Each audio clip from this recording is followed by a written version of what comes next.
Y seguro que recuerdan estas imágenes, una manifestación negacionista en plena pandemia, con una cifra de contagios y de muertos elevadísima. Pues bien, a pesar de los datos, todavía hay quien sigue pensando que esta tragedia que estamos viviendo no es real. Jonander Echevarría, usted es biólogo.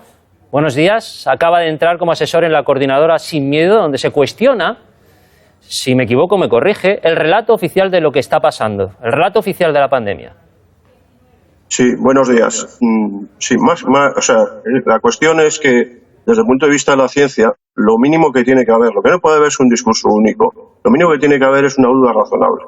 Quiere decir que en base a todos los datos y todo lo que ha ocurrido, tenemos muchas dudas que pueden ser razonables, que lo mínimo que teníamos que hacer es planteárnoslas todos.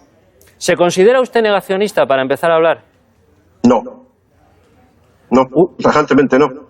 Es un adjetivo que se ha ido poniendo a todo el mundo que sea crítico, pero no lo entiendo por qué. Bueno, no sé, o sea, ha sido una dinámica para mí equivocada. No, porque eso ha evitado precisamente que haya debates científicos. Pero usted, por ejemplo, cuestiona las PCR. Sí, cuestiono. Yo no digo que no exista, no soy negacionista que exista PCR. Yo cuestiono que la PCR sirva para diagnosticar una enfermedad, por ejemplo. Yo cuestiono que la PCR no se confirme el positivo, el supuesto positivo, no se confirme hasta que no haya un cultivo viral, hasta que no esto. Vamos a ver, para entenderlo, en un microorganismo que te da positivo en PCR, por ejemplo, una legionela, tú luego tienes que ir y ver que hay un cultivo microbiano de esa legionela, para decir que efectivamente el paciente tiene legionelosis. ¿Qué ocurre? Que no se hace eso. Mi cuestión es que es más que nada es crítica a cómo se está haciendo la PCR en ese sentido. Defiende también que los asintomáticos no contagian. Yo lo que digo es, y lo dice la propia OMS, es que yo no entiendo por qué a veces, no sé, a veces a la OMS la utilizamos y otras veces no la utilizamos. La OMS dice bien claro que los asintomáticos difícilmente contagian, difícilmente. Yo digo que un asintomático que es asintomático continuamente no va a contagiar porque es que entonces no tiene la enfermedad, por mucho que se diga, y me explico.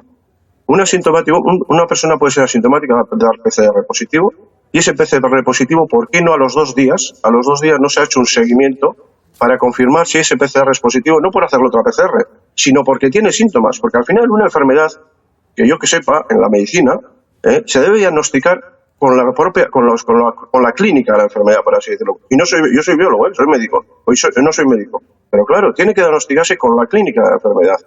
Porque la PCR en sí es un método de laboratorio de screening, pero no es un método de diagnóstico definitivo. Y es que además la OMS acaba de sacar, por eso digo que a veces se hace caso, otras no se hace caso, acaba de sacar de que precisamente hay que tener cuidado, porque puede haber falsos positivos y que hay que cotejarlo, por así decirlo, para que se entienda, pues con el diagnóstico clínico, con la historia clínica, etcétera, etcétera. Pero también son muchas las publicaciones científicas que aseguran que los asintomáticos contagian. Son muchas las publicaciones científicas que aseguran que los asintomáticos contagian. Por ejemplo, tengo delante un estudio de la Universidad de California que lo ratifica así.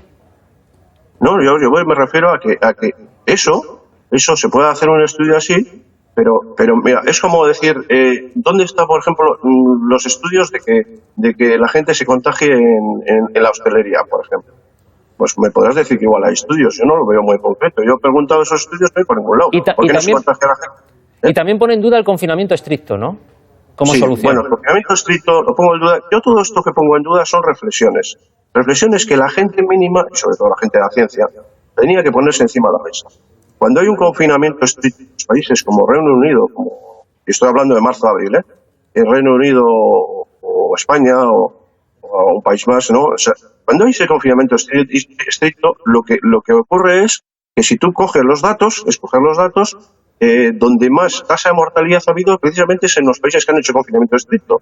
Por ejemplo, hay países como Suecia que no se ha confinado nada, que tienen una menor tasa de mortalidad. Pero perdone, señor Echevarría, hasta el Simón sueco tuvo que pedir perdón porque eso fue durante la primera ola. Luego las cifras se estropearon, entre comillas, mucho para ese país. Bueno, yo te voy a dar los datos. España tiene 135 fallecidos por 100.000 habitantes. El Estado sueco tiene en este momento 122 fallecidos por 100.000 habitantes, ¿no? 135 a 22 son 13. 13 por 100.000 habitantes, multiplicas por 100 son 130.000. Multiplicas por 1.000 son 1.300.000. No, si yo lo que le estoy diciendo es que las propias autoridades suecas han reconocido su error. No está exactamente así, estoy en contacto. O sea, no es exactamente así. Vamos a ver. Lo vimos. Vamos a ver. Suecia, aunque ha reconocido que ha tenido muchas más muertes de las que debía haber tenido. Pero no ha reconocido nunca que el confinamiento, y de hecho es que sigue sin confinar, no ha reconocido nunca que el confinamiento es la solución. Señor Echevarría, muchas gracias por sus explicaciones. Nada. Buenos días. De acuerdo. Vale, buenos días.